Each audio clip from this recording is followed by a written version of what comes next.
សួស្តីបងប្អូនទាំងអស់គ្នាថ្ងៃនេះខ្ញុំបានធ្វើដំណើរទៅភ្នំពេញ Safari ចា៎អ្នកទាំងអស់គ្នាដែលសាមិត្តភក្តិខ្ញុំនិងពពួកខ្ញុំទៅភ្នំពេញ Safari ហើយបន្ទាប់មកនាំគ្នាណាត់គ្នាថាទៅម៉ោងម៉ានចឹងអូយទេសភាពឡើងស្អាតមែនតើនៅផ្លូវចូលក្នុងភ្នំពេញ Safari ហ្នឹងបងប្អូនស្ទាយខ្លាំងមែនតើខ្ញុំបានយកកៅអីទៅអង្គុយនេះតែសំខាន់ពេលចូលទៅដល់នៅក្នុងភ្នំពេញ Safari ហ្នឹងមនុស្សឡើងច្រើនដោយសារអី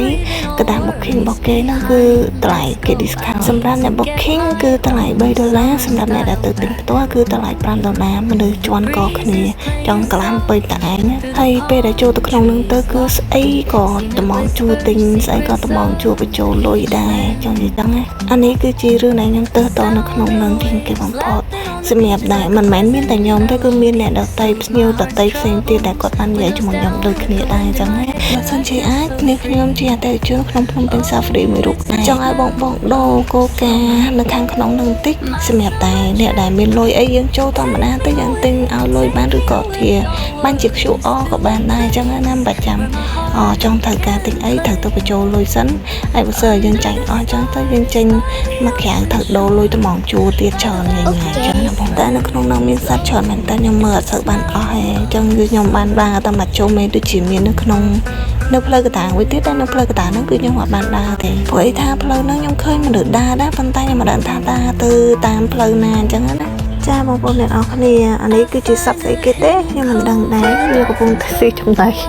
វាលាក់អំពង់កវាមើលទៅវាដូចជាមិនលេបចូលទៅក្នុងវាគិតតែនេះអញ្ចឹងណាបងប្អូនមើលទៅអាណិតវាដែរហើយចង់ជួយវាដែរប៉ុន្តែវាលក្ខណៈថាអាចនឹងខ្លាញ់ខំដៃខ្លួនឯងអញ្ចឹងណាបងប្អូនហើយមួយនេះវិញគឺសត្វភេខ្ញុំទៅដល់វាដេករហូតខ្ជិលមែនតែនមកគូនឹងមើលតម្រៀតវាទៅដឹងហើយថាវាស៊ីដេកប៉ុណ្ណាចាមិនចាំពេលយូរណាបងប្អូនទាំងអស់គ្នាមកទស្សនាសត្វសេះ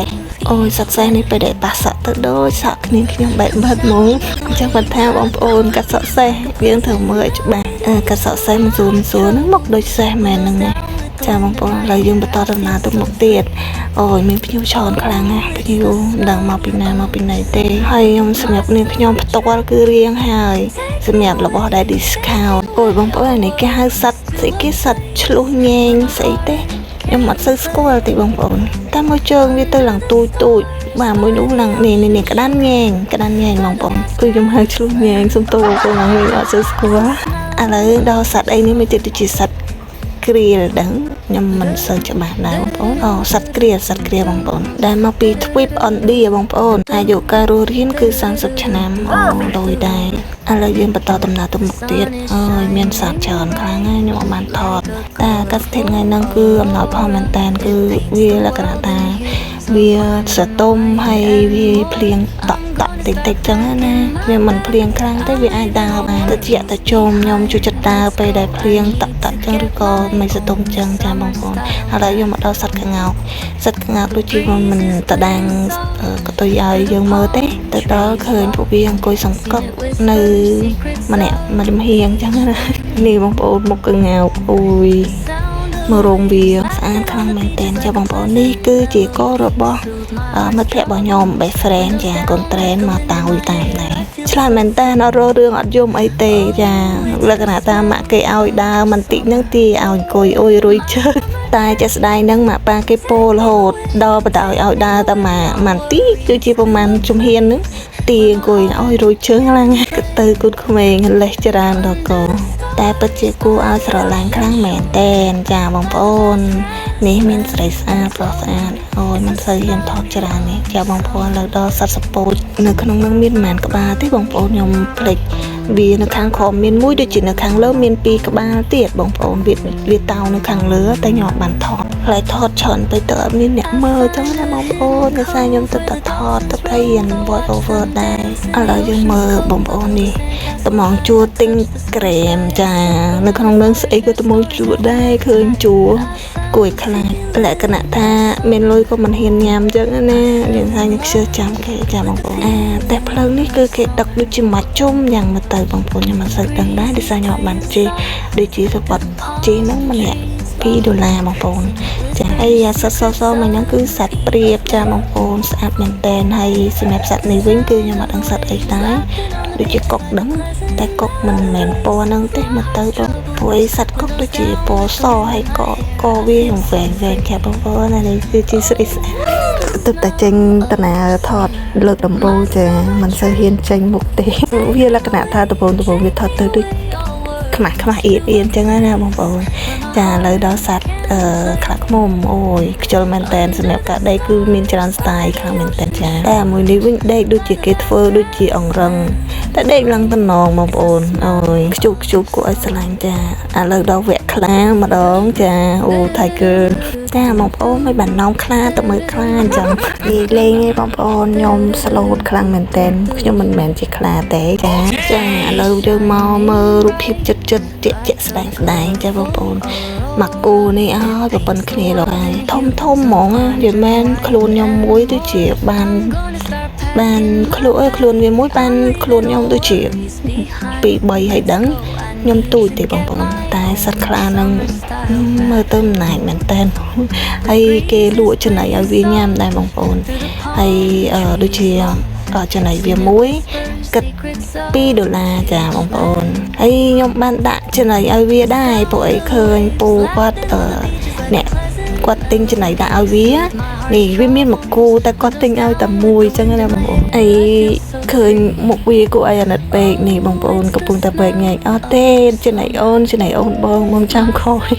តែអាណិតវាដែរខ្លាវាមាន2ក្បាលអញ្ចឹងណាអញ្ចឹងទៅពូគាត់ទិញឲ្យតែមួយតំណតែគ្នាបានស៊ីចលោឆ្វេងចលោស្ដាំ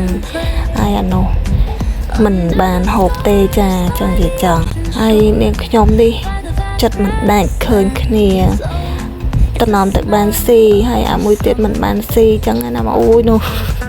ឃើញវារួញក្បាលអត់នេះខ្ញុំកំពុងតែពិចារណាអូយគួរឲ្យអាណិតណាចឹងណាគេបានស៊ីខ្លួនឯងមិនបានស៊ីគេទៅបានហើយនេះខ្ញុំនេះមិនរងចាំយូរដែរក៏ដាក់ចំណីឲ្យវាស៊ីមួយដែរទៅចាកុំឲ្យថាអូមកពីអ្នកបានស៊ីតែម្នាក់ឯងចឹងណាបងប្អូនទីទៀតហ្នឹងគឺចេញរូបរាងខ្ញុំដែលដាក់ចំណីឲ្យសត្វខ្លាស៊ីចាសត្វខ្លាដាក់ចំណីឲ្យខ្លាស៊ីនិយាយលេងទេបងប្អូនទាំងអស់គ្នាបានសោយទាំងអស់គ្នាចឹងណាឥឡូវយើងអត់មានលុយក្រៅចាចឹងដល់តែយើងទៅបញ្ចូលលុយដាក់លុយឲ្យចំណៃគេចឹងណាបងប្អូនអានេះគឺសត្វខ្លាក៏ឲ្យកូនខ្លាចាកូនខ្លាដែលមានអាយុដូចជាប្រហែលឆ្នាំ5ឆ្នាំអីមិនសូវច្បាស់ដែរបងប្អូនហើយខ្ញុំក៏ប៉ះវាតិចខ្ញុំសួរគេដែរថាខ្លាហ្នឹងអាហ្នឹងវាចេះខាំអត់តែចាត់ស្ដែងគឺគេថាអត់អីទេយើងអាចប៉ះវាបានតែកុំញាស់វាពេកខ្លាចវាខឹងចឹងណាអាចនឹងបដ ாய் គ្រោះថ្នាក់តែនេះខ្ញុំនេះចេះតែប៉ះវាតិចទេមិនសូវហ៊ានប៉ះច្រើនទេដោយសារអីយើងមើលគេមិនដឹងដែរថាគេមិនអីមិនចឹងណាបងប្អូនលក្ខណៈថាកុំសើទុកចិត្តមេកុំសើទុកចិត្តផ្កាយចាបងប្អូនឡើយយើងមកដល់សត្វក្តាន់សត្វក្តាន់បងប្អូនទាំងគ្នាចាហើយនេះគឺជាមេប្រុសដែលបានលៀននាំនាងខ្ញុំទៅមើលចឹងណាបងប្អូនបើអត់មានគាត់ទេគឺនាងខ្ញុំទៅកន្លឹកកតែងតែទៅនឹងដូចជាទៅ4នាក់ជាមួយនឹងកូនមិត្តភក្តិម្នាក់គឺ5នាក់ចាតែតម្រាំតែទៅដល់នឹងគឺម៉ោង11កន្លះដោយសារតែណាត់គ្នាម៉ោង9ខ្ញុំសួរគេថាទៅដល់ម៉ោងម៉ានគេថាមកដល់ម៉ោង9ទៅដល់កន្លែងម៉ោង9ចាស្ដាប់ឲ្យខ្លះតែចាក់ស្ដែងគឺគេមិនទាន់ទៅដល់ទេគឺម៉ោង11បានទៅដល់ខ្ញុំអង្គុយរងចាំជីយូរម៉ោងខ្លាំងមែនតែនចាចឹងនិយាយចឹងរៀងក៏ពុកមុខដែរចាបងប្អូនឥឡូវយើងមកទស្សនាសត្វដំរីចាដំរីអានេះគឺជាចូលអានេះដូចជាដំរីនឹងដូចជាចេះគូរូបដែរមិនតែខ្ញុំមិនសូវច្បាស់ដែរដោយសារតែខ្ញុំឃើញរូបនៅខាងឆ្វេងដៃអស់តម្រៃចឹងណាបងប្អូនឆ្លាតមែនតែនមិនដឹងថាបុកវឹកវាប៉ុណ្ណាទេប៉ុន្តែវាឆ្លាតដល់ថ្នាក់ហ្នឹងបងប្អូននោះឥឡូវគេឲ្យចែកវាស៊ីលឿនខ្លាំងមែនតែនខ្លាំងអ្នកដាក់ថៃណាអូលឿនម៉េះឆ្លាតតាគេឲ្យលុយអីក៏ចាស់យកដែរបងប្អូនយកហើយគឺអរគុណអ្នកដែលឲ្យលុយចឹងណាលោកបងប្អូនទាំងគ្នាឃើញរូបដើមឈើទេគឺលក្ខណៈថាប្រហែលជាខ្ញុំគិតថាវាអាចនឹងជាតម្លៃនឹងគឺជាអ្នកគូដែលខ្លួនឯងចឹងណាបងប្អូនតែខ្ញុំមិនសូវច្បាស់ទេនេះគ្រាន់តែជាការគិតរបស់នាងខ្ញុំចាបងប្អូនឥឡូវយើងមកទស្សនាសត្វកវែងចាអូយកវែងខ្លាំងមែនតើជើងវែងហើយកវែងទៀតត្បូងឡើយចូលទៅស្មានតារូបចម្លាក់តាមបងប្អូនហើយដោយសារតែផ្នែកខ្ញុំរៀងមានរូបដែរចាហើយវាមានសត្វក្តាន់នៅក្នុងនោះដែរចឹងណា ហើយមានមនុស្សចូលទៅមើលច្រើនមែនតើហើយសម្រាប់អានេះវិញគឺជាសត្វក្រពើចាបងប្អូនមានច្រើនក្បាលខ្លាំងមែនតើយើងអាចទស្សនាបានតែយើងមិនអាចលោតចូលទៅក្នុងនឹងបានទេណាបងប្អូនទាំងអស់គ្នាគឺថាប្រហែលជាមាន100ក្បាលហើយដឹងមើលទៅបងប្អូនសិតតែក្បាលក្រពើតែឃើញក្បាលអញ្ចឹងមិនមែនជាគល់ឈើទេណាបងប្អូនទាំងអស់គ្នាចង់និយាយថាវាគឺជាសត្វក្រពើមែនតែនចានេះគឺជាសកម្មភាពរបស់ឡើងដួយដែលបានហែទឹកទៅវិញទៅមកឆ្វែទៅវិញទៅមករកចំណីបងប្អូនពិតជាគួរឲ្យខ្លាចចាបងប្អូនឡើយយើងមកធ្វើដំណើរទៅតមកទៀតចានេះគឺជាបុរសសង្ហាស្អាតខ្លាំងមែនតែនចាសង្ហាជះរៀងសាហាវចាបងប្អូនជិះជាមួយប្រុសស្អាត10000ថតរូប1រៀលចាបងប្អូននោះគឺឆ្វាក់មែនតែនចាចង់និយាយចឹងគេមានសមត្ថភាពនេះជនជាតិគាត់អង្គុយគេឲ្យអង្គុយទេដោយសារអីខ្លាចបាក់កងអញ្ចឹងអាហ្នឹងគឺសម្រាប់តាកូនក្មេងឬក៏គីឡូរៀងតិចតែអញ្ចឹងអាណាគឺថាលក្ខណៈថាគេអាចឲ្យអង្គុយធម្មតាបានតែមិនឲ្យជិះទេដោយសារអីខ្លាចវាបាក់កងចាបងប្អូនខ្ជូតមែនតែនចាគឺចេះថតរូបចេះញញឹមគេឲ្យធ្វើអីក៏ធ្វើដែរតំណតាបានប៉ុណ្ណឹងគឺមិន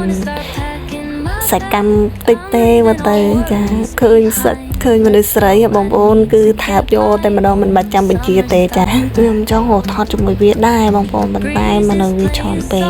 គឺមានអ្នកដែរក៏គាត់ចង់ថតជាមួយវាច្រើនដែរចឹងណាបងប្អូនចានេះគឺគេចេះជិះកងធម្មតាផងហើយនឹងកងអគ្គិសនីផងចានៅក្នុងកន្ត្រកហ្នឹងគឺជាថវិកាដែលសត្វស្វារោបានចាមិនចាំពេលយូរក៏ឈានដល់ទីបញ្ចប់ដែរអរគុណច្រើនសម្រាប់ការទស្សនាបងប្អូន